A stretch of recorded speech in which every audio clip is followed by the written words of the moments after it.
my dear students, I hope that you all are doing great.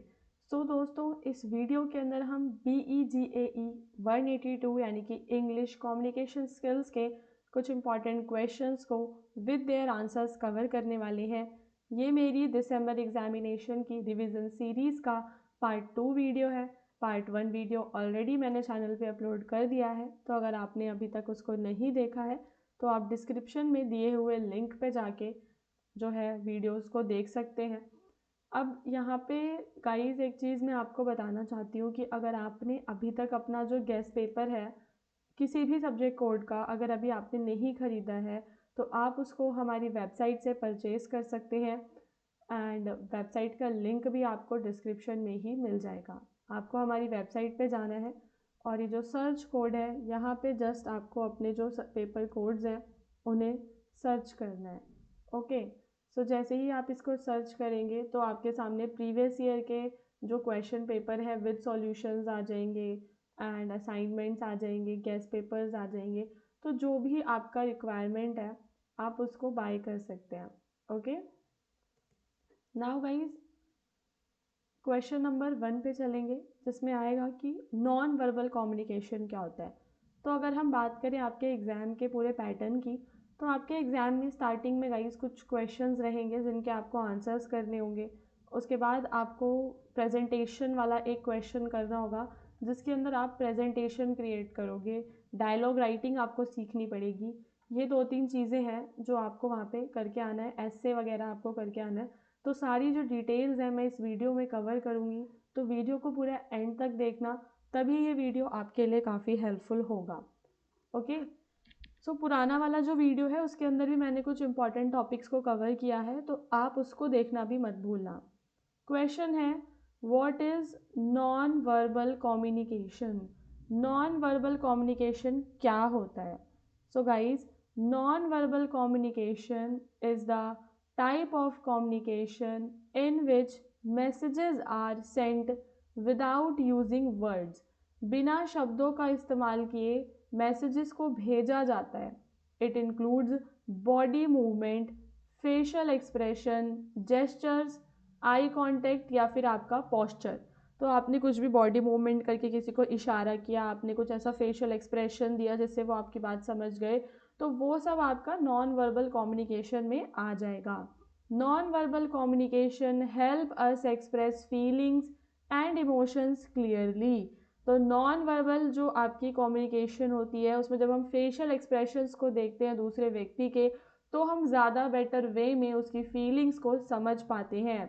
Let's see what are the some examples of non verbal communication. जब हम हंसते हैं खुशी को दर्शाने के लिए, यस बोलने के लिए जब हम अपनी गर्दन को नॉड करते हैं, नो बोलने के लिए हम अपने हेड को शेक करते हैं, बोलते वक्त अपने हाथों के जेस्चर्स का इस्तेमाल करते हैं, they all are come under the examples of non verbal communication. अब हम यहाँ पे बात करेंगे types of non verbal communication की। तो सबसे पहला टाइप हो जाएगा आपका फेशियल एक्सप्रेशंस का। तो यहाँ पे वो इमोशंस जैसे कि हैप्पीनेस, एंगर, सैडनेस, इस सब को दर्शाता है। जेस्चर्स में आपके बॉडी मूवमेंट आ जाते हैं, हैंड के मूवमेंट आ जाते हैं, फिर आपका आई कांटेक्ट आ जाता है एंड इसके बाद आपका आता है posture. The way we sit और स्टैंड शोज कॉन्फिडेंस और फियर। तो जैसे भी हम बैठते हैं, खड़े होते हैं, तो वो सब भी हमारी मतलब एक नॉन वर्बल कम्युनिकेशन का ही पार्ट होता है ना। लोग हमें पहचान लेते हैं हमारी आदतों से, हमारे बैठने के तरीके से, तो वो सारी चीज़ें आपके नॉन वर्बल कम्युनिकेशन में आती हैं। आई होप कि आपको समझ पा रहे होंगे कि नॉन वर्बल कम्युनिकेशन बेसिकली क्या है। ठीक है, जब हम बिना बोले ही अपने एक्सप्रेशंस के द्वारा, पोस्चर के द्वारा, जेस्चर्स के द्वारा अपनी बात दूसरों को समझा पा रहे हैं। तो नॉन वर्बल कम्युनिकेशन सपोर्ट करता है वर्बल कम्युनिकेशन को and sometimes speaks louder than words. और कभी कभी हमारे एक्सप्रेशंस ही शब्दों से ज़्यादा बोल पाते हैं और काफ़ी होते हैं, एक्सप्रेशंस ही काफ़ी होते हैं। नाउ क्वेश्चन नंबर 2 में आपको ब्रीफ सैम्पल देना है, how to introduce oneself. तो जैसे भी आपको इंट्रोड्यूस करना है तो आप एक कुछ भी सैम्पल दे सकते हो, like good morning everyone. Then sample में आएगा my name is Rahul Sharma, फिर आप कहाँ रहते हो एंड आपकी क्वालिफिकेशंस क्या हैं। So I am from Delhi. I am a student of BA first year. I am interested in reading books and listening to music. I am a hard working and honest person. I always try to learn new things. Thank you. तो ये इस तरीके से आपका पूरा sample create हो जाएगा। इसके बाद हम गाइज मूव करेंगे नेक्स्ट क्वेश्चन पे। What aspects should be kept in mind to ensure the success of a meeting? कि कोई भी जो मीटिंग है वो आपकी सक्सेसफुल हो। ठीक है, तो आपको कौन कौन सी बातों का ध्यान रखना है। ठीक है, what aspects should be kept in mind to ensure the success of a meeting. So for a meeting to be successful, किसी भी मीटिंग के सक्सेसफुल होने के लिए कुछ इम्पॉर्टेंट एस्पेक्ट्स को दिमाग में रखना पड़ेगा। एंड यहाँ पे जो है अगर हम इन चीज़ों का ध्यान रखते हैं तो एक चीज़ आती है कि यहाँ पे आपकी मीटिंग स्मूथली रन करती है और आप उसका जो पर्पस है वो अचीव कर पाते हो। ठीक है, तो अगर मैंने आज कोई मीटिंग रखी है तो उसके पीछे मेरा कुछ ना कुछ पर्पस होगा और अगर मेरे को वो पर्पस अचीव करना है तो मुझे कुछ बातों का ध्यान भी रखना पड़ेगा। ठीक है, आई होप कि आप समझ रहे होंगे। अब देखो क्या इसके अंदर रहेगा आपका, एक सेकेंड। ओके, सो पहली चीज़ आपका जो है ऑब्जेक्टिव क्लियर होना चाहिए। The purpose of the meeting should be clear to all the participants. जो भी लोग मीटिंग में आ रहे हैं उन्हें पता होना चाहिए why they are coming here. तो पर्पस ऑब्जेक्टिव क्लियर होना चाहिए। मीटिंग आपको एडवांस में प्लान करनी है। You need to fix a time and a place. इसके बाद आपको एक एजेंडा रखना है कि हम किस मुद्दे पे बात करेंगे। वो एजेंडा मीटिंग से पहले ही शेयर करना पड़ेगा ताकि हर कोई मतलब वहाँ पे थोड़ा सा उसके बारे में पढ़ के समझ के आए। और आपका रेलेवेंट और नेसेसरी लोग ही आएंगे वहाँ पे, राइट पार्टिसिपेंट्स। ठीक है, जो उस चीज़ से रिलेटेड है। Time management is also important. तो जो the meeting should start and and on time, समय पे शुरू होनी चाहिए, समय पे ख़त्म होनी चाहिए। और जो पार्टिसिपेंट्स उन्हें क्लियरली बोलना है, दूसरों को केयरफुली सुनना है। And all members should be encouraged to participate. The chairperson should guide the discussion properly. और जो हमारे चेयरपर्सन होंगे वो क्या करेंगे, सबको प्रॉपरली गाइड करेंगे। क्लियर डिसीजंस होने चाहिए उस समय पे। And actions decided in the meeting should be followed up later. तो फॉलो अप एक्शन की अगर अभी हमने डिसाइड कर लिया कि अब ये काम हमें करना है तो नेक्स्ट उसके लिए जो एक्शन लेना है, फर्स्ट स्टेप जो लेना है वो ज़रूर करना है। तो meeting become successful when it is well planned, well manage and it is goal oriented. तब आपकी मीटिंग सक्सेसफुल बनती है। इसके बाद आपको 4 बेसिक फॉर्म्स बताने हैं डिस्कोर्स के। What is discourse? तो डिस्कोर्स का मतलब होता है अ वे ऑफ राइटिंग और स्पीकिंग टू एक्सप्रेस आइडियाज़। अपने आइडियाज़ को एक्सप्रेस करने का एक तरीका। There are 4 basic forms of discourse, they are explained. Now let's see क्या क्या है। सबसे पहला है आपका narrative discourse. Okay, narrative discourse में आपको कोई स्टोरी और इवेंट वो आपको बताता है। जैसे कि मान लो कि आप कोई कहानी पढ़ रहे हो, ठीक है, जिसके अंदर जो कहानी के अंदर व्यक्ति है वो खुद ही अपनी स्टोरी बता रहा है तो वो नैरेटर बन जाएगा। तो नैरेटिव डिस्कोर्स में कोई भी स्टोरी और इवेंट बताया जाता है। इसमें डिस्क्राइब किया जाता है क्या हुआ, कब हुआ और कौन कौन से लोग उसमें इन्वॉल्व थे। तो for example, I went to my village during the holidays, I met my grandparents and enjoyed playing with my cousins। अगर हम इसके आगे की भी कुछ स्टोरी बताते हैं तो वो एक नैरेटिव हो जाएगा कि हमने कोई स्टोरी और इवेंट को डिस्क्राइब किया है। डिस्क्रिप्टिव वाले में आप किसी पर्सन को पूरा डिस्क्राइब करोगे, सिर्फ उसके बारे में ही लिखोगे, या किसी प्लेस को डिस्क्राइब करोगे, कि ऑब्जेक्ट को, किसी सीन को डिस्क्राइब करोगे, तो that will be your descriptive discourse. So descriptive discourse describe करता है अ पर्सन, प्लेस, ऑब्जेक्ट और scene. It help the reader imagine something clearly. ये रीडर की मदद करता है कि जब आप उसको रीड करोगे तो आप उन चीज़ों को इमेजिन भी कर पाओगे। तो डिस्क्रिप्टिव डिस्कोर्स में जैसे अगर हम बता रहे हैं आपको, like the garden is full of colourful flowers, the air is fresh and cool, तो now you can feel the air and also imagine the garden. तो ये होता है डिस्क्रिप्टिव डिस्कोर्स जहाँ पे रीडर ईजिली मतलब चीज़ों को इमेजिन कर पाता है। फिर एक होता है आपका एक्सपोजिटरी डिस्कोर्स जो एक्सप्लेन करता है किसी भी टॉपिक के बारे में इंफॉर्मेशन। तो it is used to teach और इन्फॉर्म। और इसका यूज़ क्यों करते हैं? पढ़ाने के लिए या फिर किसी को इन्फॉर्म करने के लिए। So the internet is use to send messages and find information. It help students in learning. तो यहाँ पे हमने क्या करा, किसी भी टॉपिक के बारे में इंफॉर्मेशन दे दी। इसके बाद होता है आपका आर्ग्यूमेंटेटिव, जैसा कि हम शब्द से ही समझते हैं आर्ग्यूमेंट्स। तो यहाँ पे आपको ओपिनियन और अपने रीजंस बताने होते हैं जब आप किसी भी पॉइंट ऑफ व्यू को सपोर्ट कर रहे हो। Like plastic bags should be band because they cause pollution and they also harm animals. So the four basic forms of discourse are narrative, descriptive, expository, and argumentative. Each form has a different purpose in writing and speaking. तो हर एक हर एक form का guys अपना एक purpose है writing और speaking के अंदर। नाउ अगले क्वेश्चन पे चलेंगे। एक्सप्लेन हाउ विजुअल एड्स, आप विजुअल एड्स को कैसे यूज कर सकते हो to make presentation more effective. तो अगर आज हम कोई भी प्रेजेंटेशन बनाते हैं, ठीक है, तो प्रेजेंटेशन के अंदर हम विजुअल्स को ऐड करते हैं, मतलब कुछ पिक्चर, मैप, डेटा है ना, वो ऐड करते हैं। तो वो कैसे हेल्प करता है हमारी प्रेजेंटेशन को देखने वाले व्यक्ति को। तो ऑब्वियसली अगर मैं सिर्फ आपको ये पढ़ के बता रही हूँ, जैसे अभी अगर यहाँ पे मैंने कुछ पिक्चर्स लगा रखी होती है ना, कुछ फ्लो चार्ट लगा रखे होते, तो आपको और बेटर समझ में आता, आपको और इंटरेस्टिंग लगता।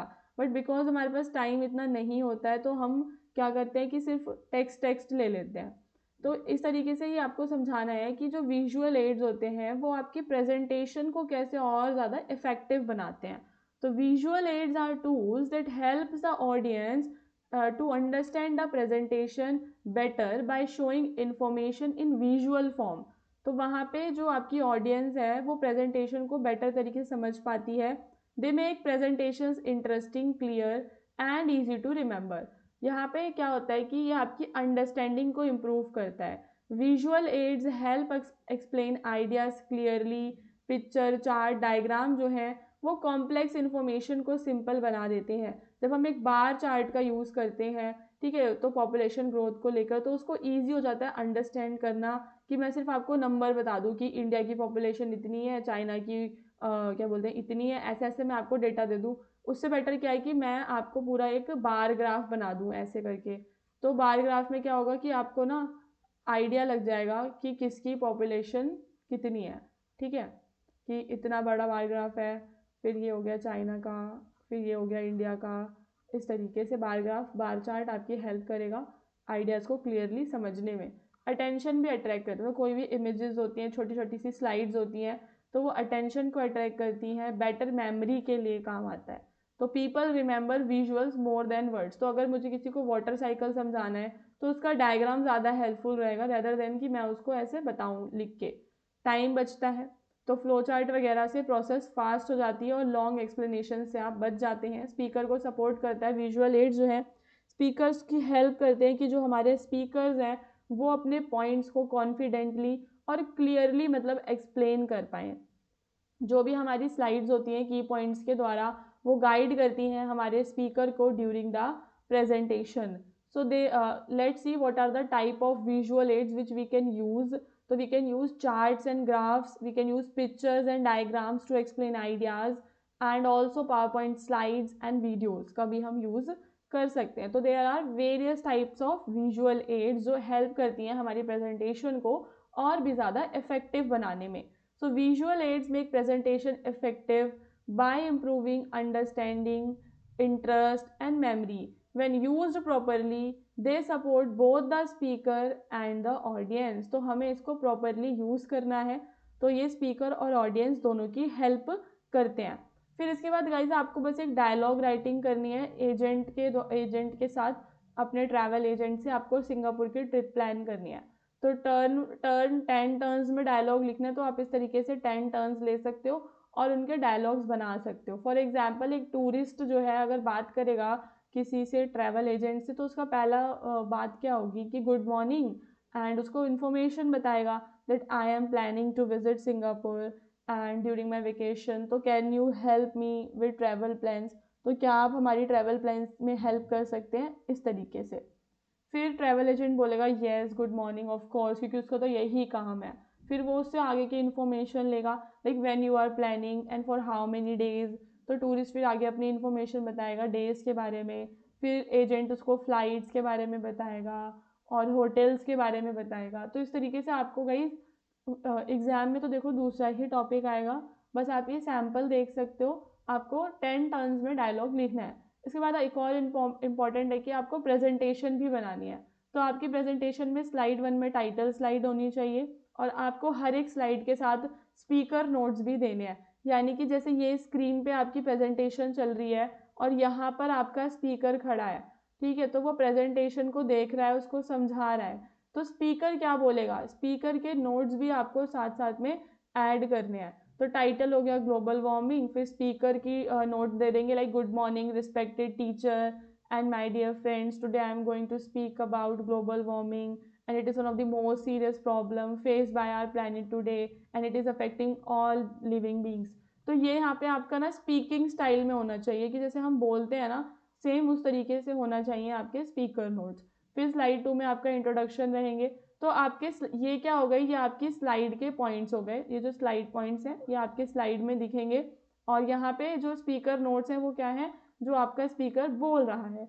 तो वो आप ऐसे बनाएंगे। स्लाइड 3 में आपने उसके कॉजेज बता देने हैं, इफेक्ट बता देने हैं। तो उसमें आपका कोई भी टॉपिक, जब जैसे आप पहले ऐसे राइटिंग करते थे, तो अगर आपको वो चीज़ आती है ना, आपको ऐसे राइटिंग आती है, तो बस उससे ही आपको थोड़ा सा हिंट लेना है और अपने पॉइंट्स बनाने हैं। पहले तो आपको सोचना पड़ेगा कि आप कितनी, आप कम स्लाइड्स भी ले सकते हो, आप 5-6 स्लाइड्स ही ले लो अगर आपको नहीं आता उस टॉपिक के बारे में, और अगर आपको आता है तो आप कम से कम 8-9 स्लाइड्स ले लेना। इसके बाद आपको ग्रुप डिस्कशन लिखने के लिए आएगा किसी भी टॉपिक पे, जैसे कि टॉपिक है is artificial intelligence taking over the workforce, कि क्या आज के समय में जो एआई है वो लोगों का काम छीन रही है। तो यहाँ पे स्टूडेंट्स बात करेंगे, स्टूडेंट ABCDE आप इस तरीके से ले सकते हो, क्योंकि ग्रुप डिस्कशन है तो 4-5 लोग तो आपको लेने ही पड़ेंगे। एंड फिर उनके आप क्या लिख दोगे, डायलॉग्स लिख दोगे। अब यहाँ पे मैं इसको रीड नहीं कर रही हूँ क्योंकि इसको टाइम वेस्ट करने वाली ही चीज़ है, क्योंकि एग्जाम में कुछ और ही टॉपिक आने वाला है। आप बस एक सैम्पल के तौर पे देख सकते हो, जैसे कि गुड मॉर्निंग से स्टार्ट करना है, स्टूडेंट बी के लिए आई अग्री विद, इस टाइप की लाइंस आप स्टार्टिंग लाइंस को यूज़ कर सकते हो। That is true, yes, I feel the main issue, that's a good point. तो ये कुछ ऐसी लाइंस हैं जो आपके काम आएंगी। और आपको पंचुएशंस का ध्यान रखना है, जैसे कि फुल स्टॉप, ठीक है, एक्सक्लेमेटरी मार्क एंड आपके कॉमाज हो गए, इन्वर्टेड कॉमाज में आप बता सकते हो। तो इन सारी चीज़ों का आपको ग्रुप डिस्कशन में ध्यान रखना है। So guys all the best for your exam preparation. I hope कि आपका एग्जाम काफ़ी अच्छा जाए। एंड अगर आपका एग्ज़ाम अच्छा जाएगा तो वापस आके इस वीडियो के नीचे कमेंट करके ज़रूर बताना। ओके।